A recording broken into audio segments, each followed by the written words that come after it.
Bismillahirrahmanirrahim.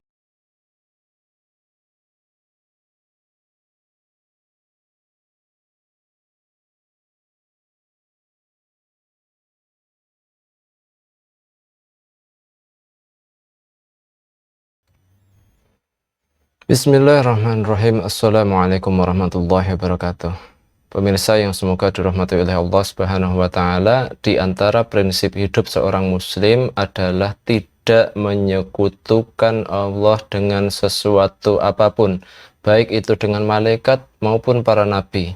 Karena Allah Subhanahu wa taala tidak ridho apabila Allah disekutukan dalam peribadahan, yang mana peribadahan itu sebenarnya hak khusus milik Allah Subhanahu wa taala.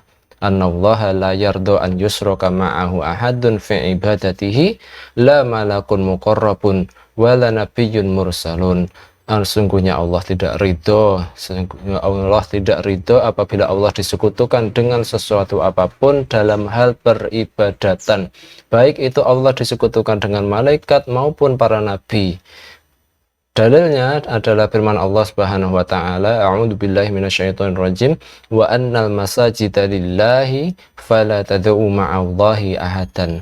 Sesungguhnya masjid-masjid itu atau tempat-tempat sujud itu adalah milik Allah Subhanahu wa taala. Maka jangan kamu menyeru, jangan kamu berdoa kepada Allah di saat yang sama kamu juga menyeru, mengajak atau berdoa kepada yang selain Allah Subhanahu wa taala. Quran surat Jin ayat ke-18.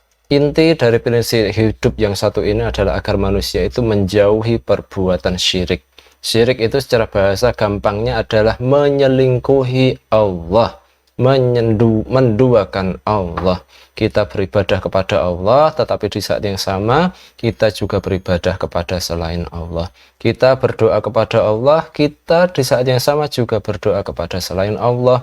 Bisa berupa kepada kuburan, bisa kepada pohon, bisa kepada batu besar, atau berdoa kepada pemimpin yang kita agungkan, yang menyamai tingkat pengagungan kita kepada selain Allah.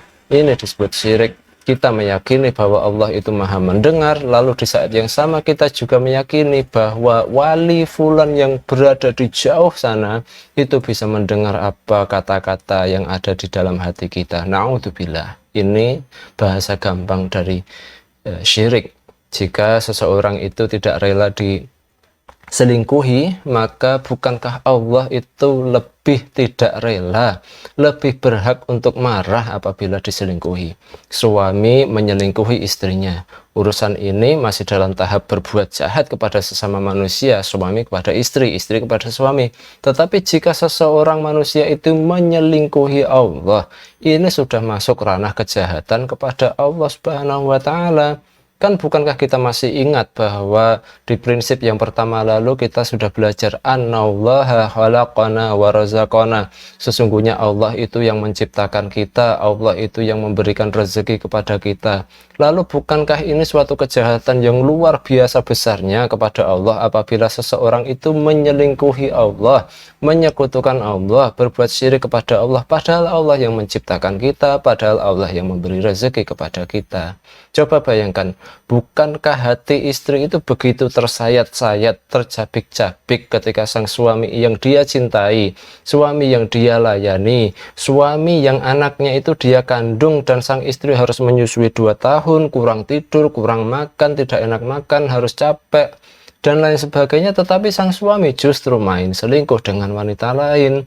Pun demikian dengan Allah, annallaha la yardo an yusroka ma'ahu ahadun fi ibadatihi la malakun muqarrabun wala nabiyyun mursalun. Allah tidak ridho, Allah tidak rela apabila Allah itu diselingkuhi dengan apapun, baik dengan malaikat maupun dengan para nabi. Kalau menyelingkuhi Allah dengan malaikat, dengan nabi saja tidak boleh, Allah tidak ridho, maka menyelingkuhi Allah, menyekutukan Allah, berbuat syirik kepada Allah dengan selain malaikat, dengan para nabi, itu lebih tidak boleh lagi.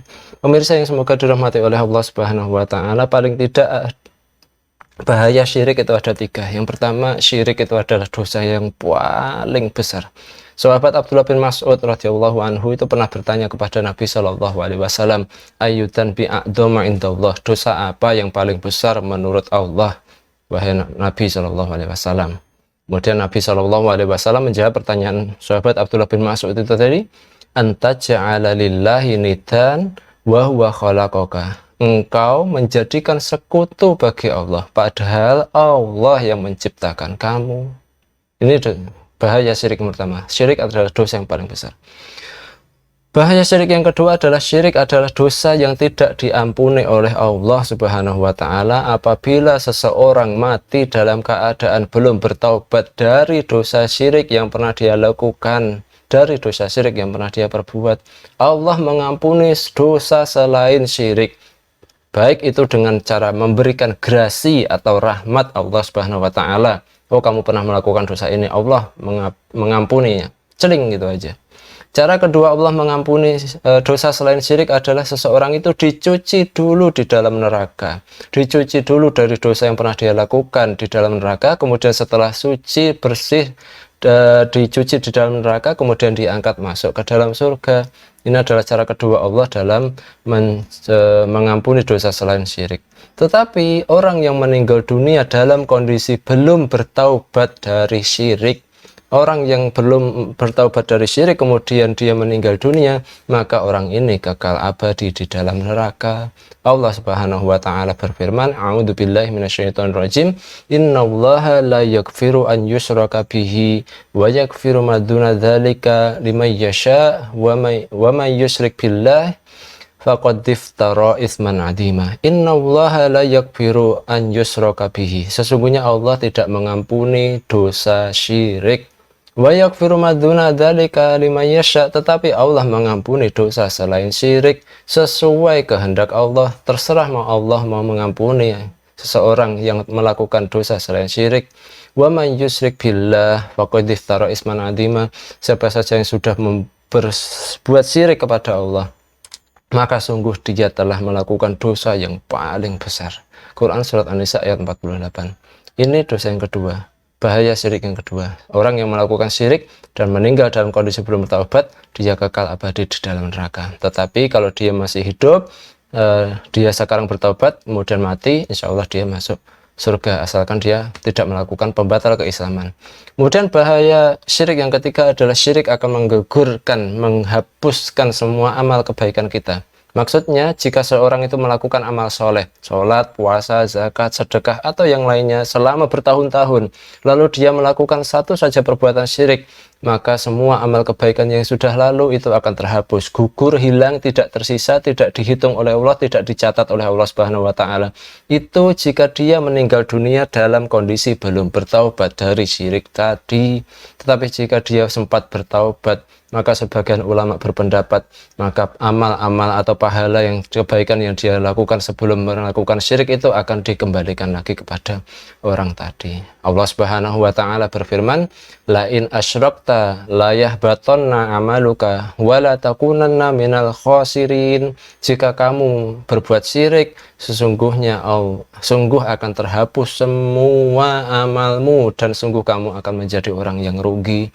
Quran surat Zumar ayat 65.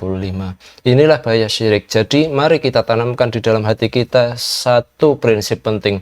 Annallaha la yardu an yushraka ma'ahu ahadun fi ibadatihi, la malakun muqarrabun wala nabiyyun mursalun. Sesungguhnya Allah tidak ridho apabila Allah disekutukan dengan sesuatu apapun dalam peribadatan, karena peribadahan itu sesungguhnya murni milik Allah Subhanahu wa taala.